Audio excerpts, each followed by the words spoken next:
ಎಲ್ಲರಿಗೂ ನಮಸ್ಕಾರ.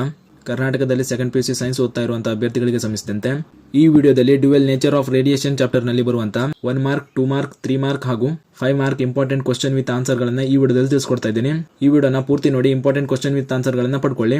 ಮೊದಲಿಗೆ ನೀವು ಸ್ಕ್ರೀನ್ ಮೇಲೆ ಕಾಣ್ತಾ ಇರೋ ಹಾಗೆ ಇದು 1 mark important question with answer ಗಳು ಆಗಿರ್ತವೆ.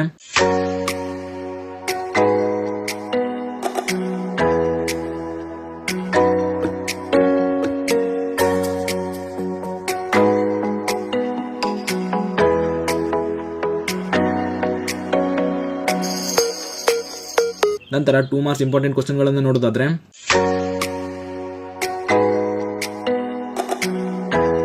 ಇದಿಷ್ಟು 2 ಮಾರ್ಕ್ಸ್ ನಲ್ಲಿ ಕೇಳುವಂತ ಇಂಪಾರ್ಟೆಂಟ್ ಕ್ವಶನ್ ವಿತ್ ಆನ್ಸರ್ ಗಳು ಆಗಿರ್ತವೆ. ನಂತರ 3 ಮಾರ್ಕ್ಸ್ ನಲ್ಲಿ ಕೇಳುವಂತ ಇಂಪಾರ್ಟೆಂಟ್ ಕ್ವಶನ್ ವಿತ್ ಆನ್ಸರ್ ಗಳು ನೋಡೋದಾದ್ರೆ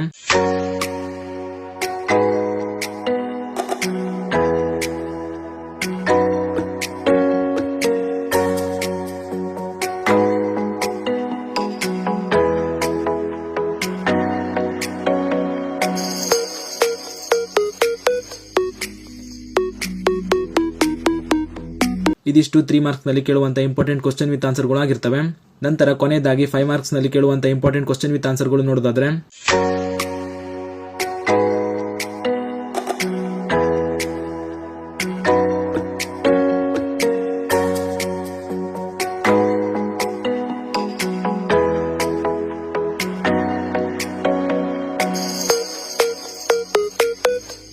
ಇದಿಷ್ಟು 5 ಮಾರ್ಕ್ಸ್ ನಲ್ಲಿ ಕೇಳುವಂತ ಇಂಪಾರ್ಟೆಂಟ್ ಕ್ವಶನ್ ವಿತ್ ಆನ್ಸರ್ ಗಳು ಆಗಿರ್ತವೆ. ಈ ನೋಟ್ಸ್ ಗಳನ್ನ ಸೆಕೆಂಡ್ PUC ಓದ್ತಾ ಇರುವಂತ ನಿಮ್ಮ ಫ್ರೆಂಡ್ಸ್ಗೂ ಶೇರ್ ಮಾಡಿ, ಅವರು ಕೂಡ ತಿಳಿಸಿ. ಮತ್ತು ವಿಡಿಯೋ ಇಷ್ಟ ಆಗಿದ್ರೆ ಲೈಕ್ ಮಾಡಿ ಅಂತ ಹೇಳ್ತಾ ಈ ವಿಡಿಯೋನ ಇಲ್ಲಿಗೆ ಮುಗಿಸ್ತಾ ಇದ್ದೀನಿ. ಧನ್ಯವಾದಗಳು.